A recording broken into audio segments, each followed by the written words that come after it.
अब चलते हैं सुदामा जी के पास। तो कल हमने देखा सुदामा जी भगवान के साथ गुरुकुल में रहते हैं। कुछ समय बाद सब अपने अपने घर चले गए, बड़े हुए, विवाह हुआ। विवाह होने के बाद उनके जीवन में दरिद्रता आई, और ऐसी दरिद्रता उनके घर में अन्न का दाना नहीं है, बच्चे तड़प रहे हैं भूख से। हार कर पत्नी ने कहा कि आपने एक बार कहा था कि श्री कृष्ण आपके मित्र थे, आप गुरुकुल में एक साथ पढ़ते थे, आप उनके पास क्यों नहीं जाते, वो कुछ तो सहायता करेंगे। सुदामा जी कहे मांगने तो मैं नहीं जाऊंगा, मैंने स्वार्थ की मित्रता नहीं करी, मैं इतने वर्षों तक उससे मिलने नहीं गया और आज काम पड़ा है तो मैं मांगने चला जाऊं। पत्नी ने कहा ठीक है, मांगने मत जाइए, मिलकर आइए। उनसे मत कहना कि हमारी हालत क्या है, बस कहना गुजर रहा था, सोचा मिलता जाऊं। अब अगर हालत नहीं बताएंगे कि परिस्थिति कैसी है, तो हमारी संस्कृति ये कहती है किसी के घर खाली हाथ नहीं जाते।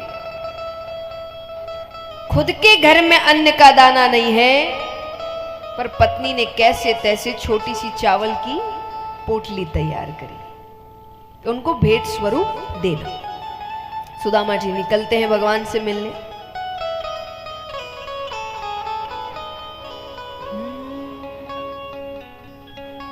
देखो देखो ये गरीबी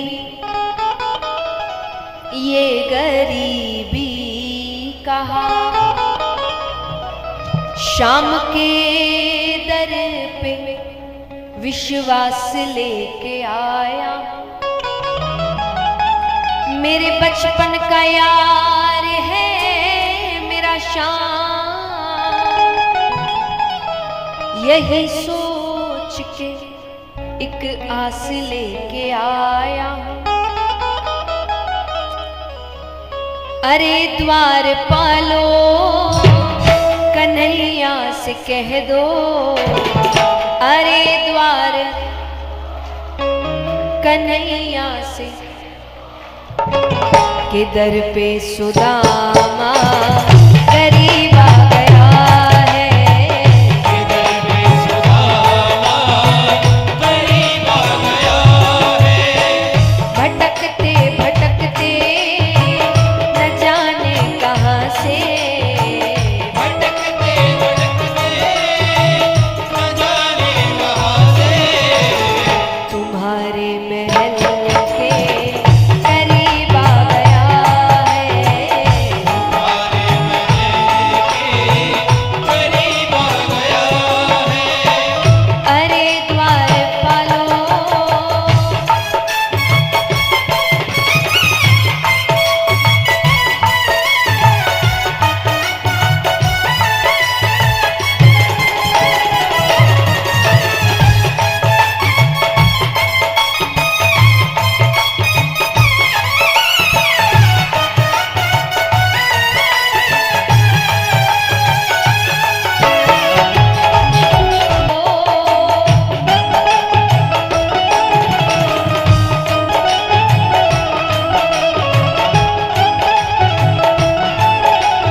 सोच रहे हैं इतना कह रहा है तो जाकर कह ही आते हैं। भगवान के पास जाते और सब बताते हैं। हेलो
अपने बराबर से सुदामा जी को बैठाते हैं और चरण धोने के लिए जल लेकर आते हैं, पर उसे हाथ लगाने की जरूरत नहीं पड़ती, क्योंकि जब भगवान की नजरें सुदामा जी के चरणों पर पड़ती है, उनके पैरों में कांटे चुभे हैं, छाले पड़ गए हैं, भगवान को इतना रोना आ रहा है कि ये मेरे पास आया क्यों नहीं।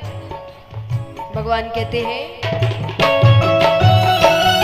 बराबर से अपने सुदामा बैठाए, बराबर से अपने सुदामा बैठाए, चरण आंसुओं से श्याम ने धुलाए हो, चरण आंसुओं से श्याम ने धुलाए हो, चरण आंसुओं से श्याम ने धुलाए हो, चरण आंसुओं से श्याम ने धुलाए, रोते कन्हैया रोते सुदामा, रोते कन्हैया रोते सुदामा। युद्ध शुरू हुआ। अब भगवान भीम का ध्यान अपनी ओर आकर्षित कर रहे हैं, तो भगवान जोर से आवाज लगा रहे हैं, ओहो भीम क्या दाव खेला है, उसके दाव की प्रशंसा कर रहे हैं। भीम कहे कि ये दाव तो भगवान पहले भी देख चुके हैं, इतनी तो तारीफ करी नहीं। फिर वो भगवान की ओर देखता है, भगवान ने एक टहनी उठाई, उसको बीच से पकड़कर चीर दिया। भीम तुरंत सर घुमाते हैं, जरासंध के दोनों पैरों को पकड़ते हैं और दोनों पैरों को पकड़कर चीर देते हैं। फिर जुड़ गए। भीम फिर भगवान की ओर देखे, भगवान के पहले ही पूरा देख लो, लेकिन भगवान का कार्य खत्म हुआ नहीं था, भीम ने सर घुमा लिया, तो भगवान के पहले ही पूरा देख लो, इतनी जल्दबाजी है। भगवान ने फिर टहनी उठाई, दोनों को बीच से पकड़कर चीर कर दो विपरीत दिशाओं में फेंका, क्योंकि अभी आमने सामने नहीं आने चाहिए।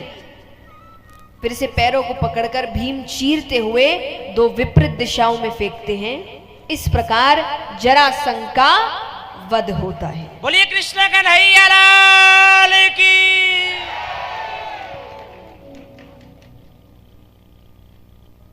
तो इस प्रकार जरासंध का वध होता है। आइए